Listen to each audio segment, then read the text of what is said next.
अगर किसी बैंक को लूट कर बिना पकड़े निकलना हो तो उसके लिए कितना खतरनाक दिमाग चाहिए। ये बात इस कहानी से समझ आती है। एक आदमी पेंटर की ड्रेस पहनकर बिल्कुल आराम से बैंक के अंदर दाखिल हुआ। उसके हाथ में एक बड़ा टूल बैग था। अंदर पहुंचते ही उसने 2 बड़े फ्लड लाइट्स टेबल पर रख दिए। उसकी हरकत इतनी सामान्य लग रही थी कि किसी को उस पर जरा भी शक नहीं हुआ। फिर उसने बड़ी चालाकी से एक लाइट सीधे सीसीटीवी कैमरे की तरफ घुमा दी। उसके बाद दूसरी लाइट भी दूसरे कैमरे पर सेट कर दी। तेज रोशनी की वजह से कैमरे प्रैक्टिकली बेकार हो गए। उसी समय उसके 3 और साथी भी पेंटर बनकर बैंक के अंदर आ गए। उनके हाथों में भी अलग अलग टूल्स थे। अंदर आते ही उन्होंने चुपचाप बैंक का मेन डोर अंदर से लॉक कर दिया। एक सिक्योरिटी गार्ड को मामला थोड़ा अजीब लगा। वो कुछ पूछ पाता उससे पहले ही पीछे से एक रॉबर ने उसकी कमर पर पिस्टल तान दी। अगले ही पल पूरे बैंक में अफरा तफरी मच गई। गैंग का लीडर जोर से चिल्लाया कि सभी लोग तुरंत जमीन पर बैठ जाएं। उसने गिनती शुरू कर दी। 4 सेकंड के अंदर जो भी उसकी बात नहीं मानेगा उसे गोली मार दी जाएगी। सभी लोग डर के मारे कांपने लगे। उन्होंने तुरंत अपने हाथ टेबल पर रख दिए। सिर्फ 5 मिनट के अंदर चारों रॉबर्स ने पूरे बैंक पर कंट्रोल कर लिया। चाहे ग्राहक हों या बैंक के कर्मचारी, सबकी हालत डर से खराब थी। अब उनके पास रॉबर्स की बात मानने के अलावा कोई रास्ता नहीं था। कुछ देर बाद बाहर से गुजर रहे एक पुलिस वाले की नजर बैंक से निकलते धुएं पर पड़ी। जैसे ही उसने बैकअप बुलाने के लिए रेडियो उठाया, तभी बैंक का दरवाजा खुला। एक रॉबर ने बाहर आकर बंदूक तान दी। उसने चिल्लाकर कहा कि बैंक के अंदर दर्जनों हॉस्टेजेस हैं। अगर कोई पुलिस वाला अंदर घुसने की कोशिश करेगा तो वो सबको मार देंगे। इतना बोलकर वो फिर अंदर चला गया और दरवाजा बंद कर लिया। यहीं से उनकी योजना का पहला हिस्सा पूरी तरह सफल हो गया। कुछ ही मिनटों में पूरा इलाका पुलिस से भर गया। चारों तरफ बैरिकेड्स लगा दिए गए। स्वॉट टीम से लेकर लोकल पुलिस तक हर कोई भारी हथियारों के साथ मौके पर पहुंच चुका था। पूरा माहौल किसी छोटे युद्ध जैसा लग रहा था। इधर मैनहट्टन ट्रस्ट बैंक के चेयरमैन आर्थर केस को भी रॉबरी की खबर मिल गई। उसे पैसों की ज्यादा चिंता नहीं थी,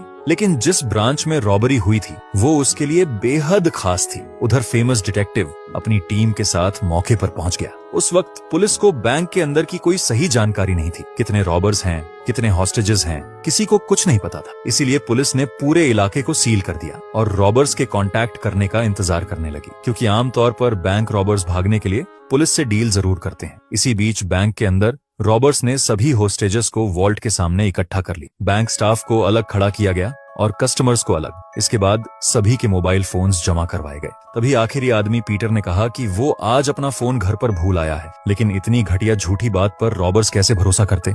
लीडर डॉल्टन रसेल ने उसे एक मौका दिया और कहा कि सच बोलो, लेकिन पीटर अपनी बात पर अड़ा रहा। तब डॉल्टन ने बाकी लोगों के फोन्स उठाए और कॉन्टैक्ट्स चेक करने लगा। कुछ ही सेकंड बाद उसे पीटर का नंबर मिल गया। अचानक कमरे में रिंगटोन बज उठी। ये सुनते ही पीटर के चेहरे का रंग उड़ गया। डॉल्टन धीरे धीरे पीछे वाले कमरे की तरफ गया। वहां छिपा हुआ फोन उसे मिल गया। अगले ही पल उसने पीटर को पकड़कर अंदर घसीट लिया। कुछ ही देर बाद अंदर वाले कमरे से पीटर की दर्दनाक चीखें सुनाई देने लगी। दरवाजे के पार से आती उसकी आवाज सुनकर बाकी होस्टेजेस के शरीर में सिहरन दौड़ गई। सबके चेहरे डर से सफेद पड़ चुके थे। अब किसी की भी हिम्मत नहीं थी कि रॉबर्स की बात टाल सके। इसी दौरान डॉल्टन रसल की आवाज फिर गूंजी।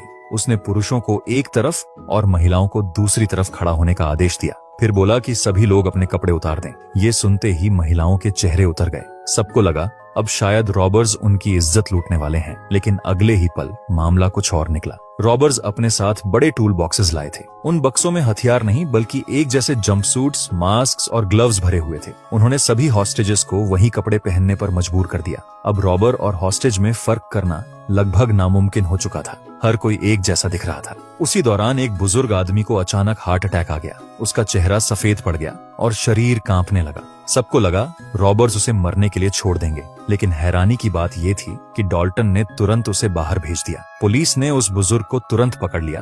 कपड़ों की वजह से कोई पहचान में नहीं आ रहा था कि कौन रॉबर्स है और कौन हॉस्टेजेस। ये रॉबर्स किसी आम खूंखार क्रिमिनल्स जैसे नहीं लग रहे थे, बल्कि ऐसा लग रहा था जैसे वो जानबूझकर पुलिस के साथ साइकोलॉजिकल गेम खेल रहे हों। इसके बाद डॉल्टन अपने साथियों को लेकर बैंक के नीचे बने वॉल्ट एरिया में पहुंचा। चारों तरफ करोड़ों डॉलर रखे थे, लेकिन सबसे अजीब बात ये थी कि डॉल्टन ने पैसों की तरफ ठीक से देखा तक नहीं। वो तुरंत वहां से मुड़ गया। उसके साथी भी समझ नहीं पा रहे थे कि आखिर उनका असली प्लान क्या है। कुछ देर बाद डॉल्टन एक स्टोरेज रूम में पहुंचा। उसने अपने साथियों को भारी शेल्व्स हटाने का आदेश दिया। फिर सबने मिलकर वहां खाली जगह बनाई। इसके बाद एक रॉबर ने पिकैक्स उठाई और जमीन तोड़ना शुरू कर दिया। पूरे बैंक में लगातार हथौड़े जैसी आवाज गूंजने लगी। अब किसी को समझ नहीं आ रहा था कि ये लोग आखिर करना क्या चाहते। उधर बाहर डिटेक्टिव ने पूरा कमांड अपने हाथ में ले लिया। वो पहले भी कई बड़े होस्टेज केसेस संभाल चुका था। उसने आते ही सीसीटीवी फुटेज निकलवाने का आदेश दिया, लेकिन फुटेज खुलने से पहले ही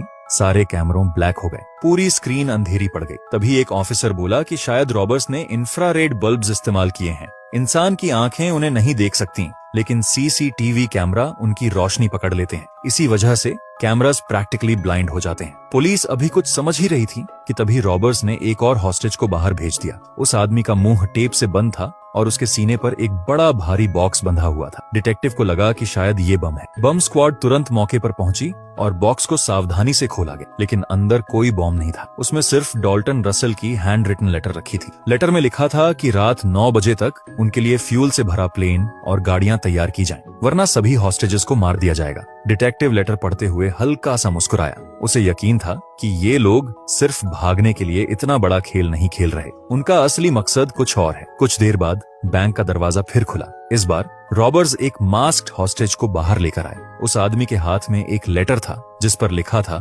50+ हंग्री पीपल। इसके बाद भूखे हॉस्टेज के लिए पिज्जा भेजने का प्लान बनाया, लेकिन डिटेक्टिव ने तुरंत मौका देखकर एक पिज्जा बॉक्स के अंदर लिसनिंग डिवाइस छिपा दिया। प्लान काम कर गया। कुछ देर बाद पुलिस को अंदर की आवाजें सुनाई देने लगी, लेकिन समस्या ये थी कि कोई समझ नहीं पा रहा था कि अंदर कौन सी भाषा बोली जा रही। एक ऑफिसर को लगा कि शायद वो रशियन लैंग्वेज है। तुरंत रशियन एक्सपर्ट बुलाया गया, लेकिन उसने रिकॉर्डिंग सुनते ही साफ मना कर दिया। डिटेक्टिव अब परेशान होने लगा था। तभी उसे एक आइडिया आया। उसने लाउड स्पीकर लेकर बाहर खड़ी भीड़ से पूछा कि क्या कोई इस भाषा को पहचानता है। तभी एक आदमी आगे आया। उसने कहा कि ये अल्बेनियन भाषा लग रही है, लेकिन वो खुद इसका मतलब नहीं समझ पा रहा क्योंकि उसकी एक्स वाइफ अल्बेनियन थी। डिटेक्टिव ने तुरंत उससे उसकी एक्स वाइफ को बुलाने को कहा। कुछ देर बाद वो महिला मौके पर पहुंच गई। उसने रिकॉर्डिंग ध्यान से सुनी, लेकिन अगले ही पल वो हंसने लगी। उसने बताया कि ये कोई सीक्रेट बातचीत नहीं है, ये तो अल्बानिया के प्रेसिडेंट की पुरानी स्पीच की रिकॉर्डिंग है जिसे वो स्कूल के दिनों से सुनती आ रही। ये सुनते ही सभी पुलिस और ऑफिसर्स समझ गए